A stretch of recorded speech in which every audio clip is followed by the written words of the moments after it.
Hi everyone, my name is Melissa and I'm the owner of Melissa Forziat Events and Marketing. Today I wanted to share another marketing tip of the week called Blogs Don't Have to Be Articles. So before I get into the content, I wanted to give you some information why I chose to talk about this week. A lot of times people resist me when I tell them that blogs can have a really important role in your online marketing plan. And I think that resistance comes from fear of writing, fear of having to find things to say, and sort of fear of writer's block.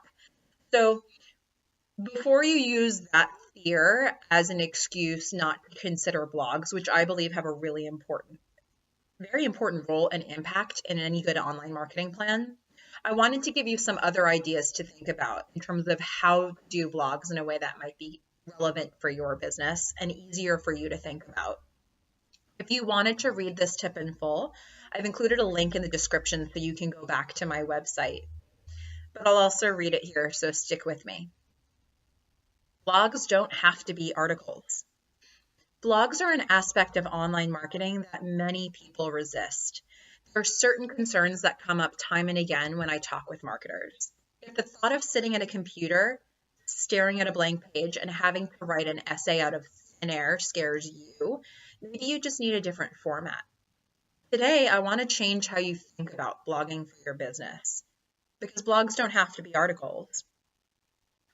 What would be a fun, viable way for you to share content about your business? Not all businesses are the same, and there are so many ways to get people invested in what you do. You should use a format that's right for you and is right for showcasing your brand. A major benefit of blogging is selling what you do by getting people interested in what you do. The more unique a format you choose for your blog, the more you attract people. If you're creating niche material, you'll draw to you the people who like that kind of material. If your blog format showcases your brand, you'll attract your target audience. This is the point of marketing. Yes, ideally you want to take advantage of the benefits of SEO.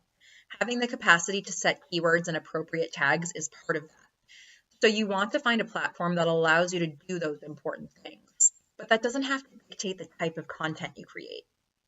If you're fighting blogs but doing other types of online marketing, you need to take a hard look at your plan. Blogs are a link to get people from social media to your website. Blogs are a link to get people from newsletters to your website. Blogs can be cornerstone content that raise the profile of your overall website on search engines so people can find you organically.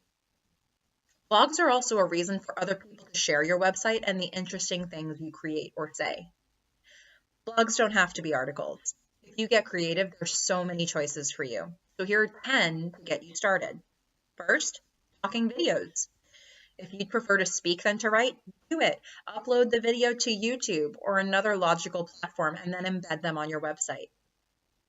Process videos. One of my absolute favorite things is to see how people do what they do. In life, we see a lot of end products, but the process of getting there is often fascinating. You may be so accustomed to what you do that it seems mundane, but it isn't for other people who are unfamiliar with your industry. Third one, poetry.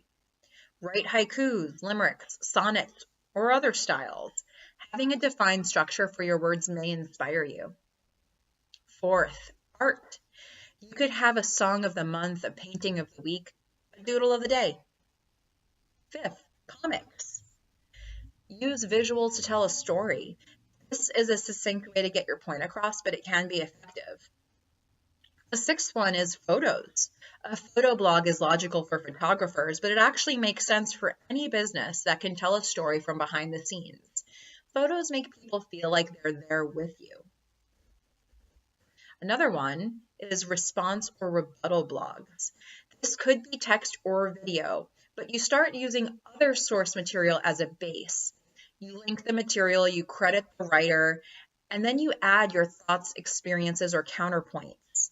If you're worried about it, you can get their permission first, but it's actually a good thing for that writer of the original piece if you're making their content relevant again. Another one, recipes. I think of the movie Waitress. The pies always had names and ingredients that were indicative of how things were going for her that day. It doesn't have to be quite that on the nose. Recipes could make sense by themselves for certain types of businesses, or they could be a thematic choice to enhance your storytelling. Ninth one, interviews. You could interview your staff, your best customers, your biggest fans, partner businesses, or anyone else that you connect with your business. This allows your audience to get to know the people involved in a deeper way. And the last one, prop-based blogs. Show your business through the eyes of a mascot or have something that regularly interacts with your business. It makes it more like a diary, and even that can come in many forms. So there are so many reasons for you to blog for your business. If you're doing other types of online marketing, you may be doing yourself a disservice by not giving them a non-salesy reason to go back to your website again and again. If you want to know some of my compelling reasons for blogging, I'll share another link to you in the description that I think will help make your decision a little bit easier. Don't let fear stop you. Blogs don't have to be articles. If you're afraid of the blinking cursor, choose another option. If you think that articles and essays won't come easily for you, pick a format that will. You get to decide how to represent your business and brand. And there may very well be a format actually more conducive to allowing your audience to connect with you. So I hope this gave you some things to think about. Share your thoughts in the comments and let me know. And again, if you wanted to read this in more depth, there's a link in the description that will take you back to my website so you can read the blog in full. Again, good luck with this and happy marketing.